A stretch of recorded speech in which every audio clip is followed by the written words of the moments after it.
নতুন বছরেও সুখবর নেই জার্মানির শলস প্রশাসনের কাছে। দেশটির কেন্দ্রীয় কর্মসংস্থান সংস্থা বুন্ডেসআগেন্টুর ফ্যুর আরবাইটের তথ্য বলছে, নতুন বছরের শুরুতেই জার্মানিতে বেড়েছে বেকারত্বের হার।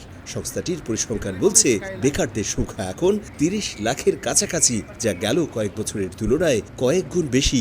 সংস্থার এক কর্মকর্তা জানান, 2024 সালের জানুয়ারিতে বেকারত্বের সংখ্যা যেখানে ছিল 1,87,000, সেখানে এক বছরের ব্যবধানে তা পৌঁছেছে 3 লাখে। বেকারত্বের হারের এই ঊর্ধ্বগতি জার্মানির অর্থনীতির জন্য অশুভ সংকেত হয়ে দেখা দিয়েছে।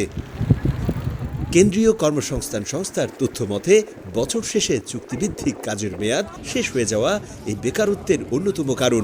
জার্মানির কর্মসংস্থান সমিতির সভাপতি রাইনার ডুলগার বলেন, চাকরির বাজারের এই পরিস্থিতি জার্মানির জন্য লাল সংকেত।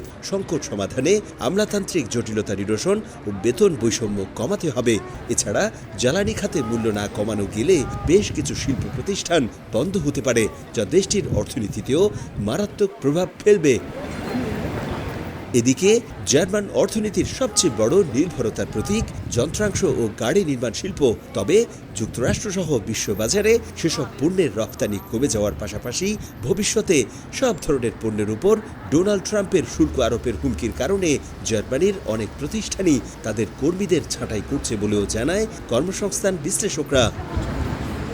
সমৃদ্ধ অর্থনীতির জন্য জার্মানির সুনাম বিশ্বজোড়া, কিন্তু সাম্প্রতিক সময়ে মার্কিন যুক্তরাষ্ট্রে সরকার বদলের সঙ্গে সঙ্গে দেশটিতে জার্মানির পণ্য, বিশেষ করে গাড়ি রপ্তানিতে শুল্ক আরোপের যে সিদ্ধান্ত, সেটি কার্যকর হলে অবশ্যই চাপে পড়বে জার্মানির অর্থনীতি, বলছেন অর্থনীতিবিদরা।